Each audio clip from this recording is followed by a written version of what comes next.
À segunda-feira é convidado o Guerra e Paz Luís Tomé, professor catedrático de Relações Internacionais, é também especialista para esta área. Muito boa noite, bem-vindo mais uma vez. Professor, já vamos falar do que se passou, horrível ontem em Sydney, mas antes, relativamente a estas negociações, em que ponto diria que estão as negociações relativamente à Ucrânia?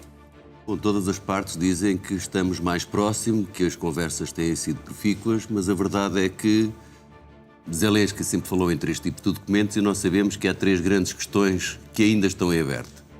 A primeira é das questões territoriais. Manifestamente, Zelensky não pode constitucionalmente e não quer, sobretudo, ceder a parte do Donbass que os ucranianos ainda controlam. Portanto, do ponto de vista da Ucrânia, não faz nenhum sentido abdicar de território seu, que passe a reconhecer como russo depois de quase 4 anos de agressão. E isto permanece muito difícil de ultrapassar. Depois temos a questão das garantias de segurança. Hoje fala-se em avanços significativos nas tais garantias, inclusivamente por parte dos Estados Unidos e de uma força multinacional europeia, mas ainda há muito poucos dias o Ministro dos Negócios Estrangeiros, Lavrov, disse que isso era terminantemente proibido pelo lado da Rússia e que europeus na Ucrânia seriam alvos legítimos. A verdade é que a força multinacional é para a pós-guerra, não se percebe como é que possa ser a garantia dos Estados Unidos a tal próxima do artigo 5º da NATO, sem terem forças no terreno. Por exemplo, uma situação similar ao que tem na Coreia do Sul ou no Japão implica um fortíssimo contingente militar dos Estados Unidos. Portanto, como é que essa garantia pode ser feita sem estarem no terreno, permanece uma incógnita. E depois temos a questão das verbas para a reconstrução da Ucrânia, e isso já se percebeu, depende dos europeus. Aliás, o próprio Germano dizia agora, se a Europa falhar esta semana em encontrar uma solução para encontrar financiamento, em primeiro lugar para a defesa e depois para a reconstrução da Ucrânia de uma forma duradoura, portanto plurianual, será um fiasco total para a Europa. Já vamos à questão do financiamento, ainda sobre a questão territorial, que os ucranianos assumem e dizem sempre isso quando falam com os americanos, embora o Umerov tenha dito que tenha havido conversas construtivas e produtivas. Mas a verdade é que essa é que é a diferença, porque, na verdade, os americanos, tudo indica, estão mesmo a dizer aos ucranianos não é negociável, vão ter que ceder o resto do Donbass. O que eu lhe pergunto é que Donbass, então, falta decidir? E há um mapa aqui que nos ajuda a perceber isso. Nós estamos a falar de cerca de 14% do Donbass, mas o problema é que o Donbass é uma parte muitíssimo importante daquilo que tem o território ucraniano em termos de recursos. Para além da parte industrial, para além da saída para o Mar de Azov, por exemplo, e para o Mar Negro, depois tem muitos minérios naquele território. E é por isso que nós estamos a ver agora uns dados. Sim. Antes do início da Guerra Civil e, portanto, da primeira invasão russa em 2014, nós estamos a falar de quase 16% que o Donbass representa para todo o PIB ucraniano. No período de 2014-2021, por ano, por causa do conflito no Donbass, a Ucrânia viu-se privada de 80 mil milhões de euros ano, cerca de 8% do PIB ao ano. E, portanto, obviamente, do ponto de vista do interesse dos recursos, aquilo que a Rússia quer é mais do que evidente, mas o problema, sendo certo que a Rússia controla uma parte substancial depois de todos estes anos de guerra do Donbass, como é que a Ucrânia pode, depois de ter vertido tanto sangue, sofrido tanto, abdicar do território do Donbass que ainda controla? E essa pressão é estranha que os Estados Unidos a estejam a fazer para não só os ucranianos reconhecerem o território que a Rússia controla, de facto, mas entregar à Rússia o resto do Donbass que os ucranianos controlam. É por isso que temos dito e repetimos. A estratégia de Putin nas negociações é obter com Donald Trump aquilo que a Rússia não conseguiu, não é só depois de quase 4 anos de guerra, é de 11 anos de guerra. E isso é que é absolutamente extraordinário, o volte de face, um presidente dos Estados Unidos entregar a um presidente russo aquilo que este não conseguiu com a agressão militar depois de 11 anos de guerra. Bom, relativamente ao financiamento, já se percebeu que a via de António Costa, von der Leyen e dos principais países europeus é a de facto, ir pelos ativos russos e dar à Bélgica a garantia dos próprios Estados-membros no total desse valor, digamos assim. Já foram, aliás, atribuídos os valores em função da dimensão de cada país. No caso português, a garantia seria de 3 mil milhões de euros. O que eu lhe pergunto é para levar a sério a intimidação, que está a ser forte, dos russos, nomeadamente com ameaças de processos à Bélgica no valor dos próprios ativos? É para levar a sério mas não é exatamente como às vezes faz parecer. Creio que há uma retaliação musculada contra a Bélgica e contra os países europeus. É para levar a sério neste sentido.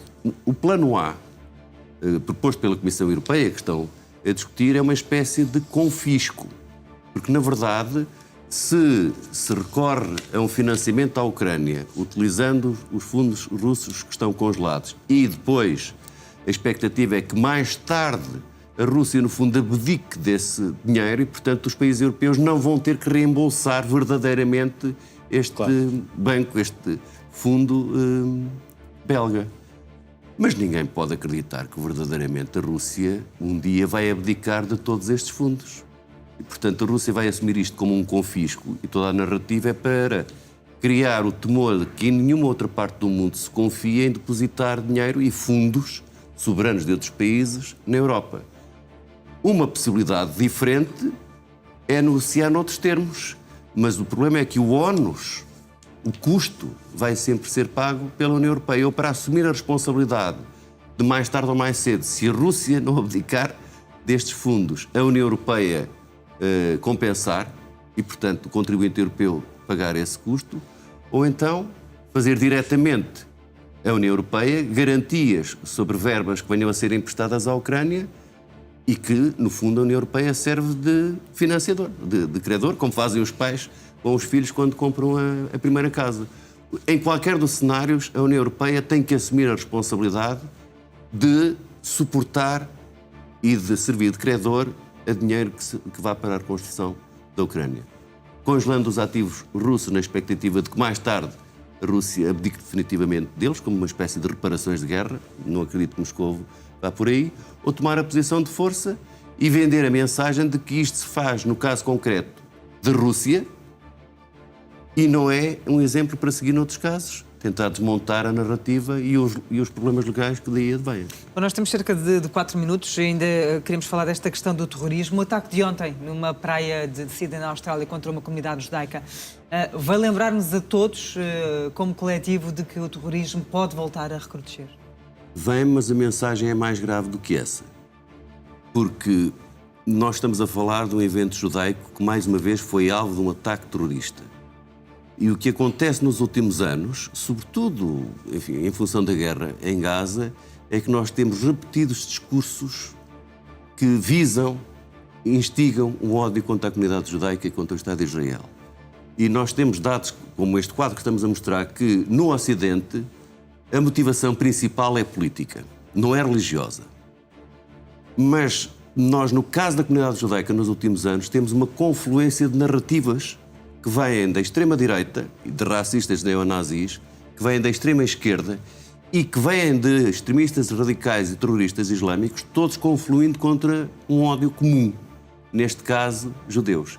E é por isso que nós temos dezenas e dezenas de atentados terroristas contra interesses e pessoas judaicas, por todo o Ocidente, Estados Unidos, Europa, Austrália, e depois temos muitos outros incidentes que, não sendo classificados como terroristas, visam diretamente pessoas e comunidade judaica. Para lhe dar um número, nos Estados Unidos, só em 2024, estamos a falar de mais de 9.700 incidentes visando a comunidade judaica.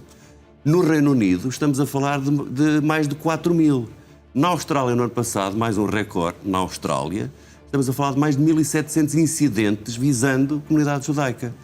Portanto, nós sabemos que há uma base cultural, há um certo sentimento antisionista, mas alguns discursos irresponsáveis fazem com que, de facto, sempre que há uma causa, há simpatizantes. Destes simpatizantes, alguns são extremistas e, infelizmente, alguns dos extremistas tornam-se terroristas porque querem passar e ao uso a da maior violência. parte são lobos solitários, pessoas que agem sem uma organização estruturada e organizada por trás, ou não? Sim, os dados estatísticos mostram. Essa é uma outra particularidade do terrorismo no Ocidente.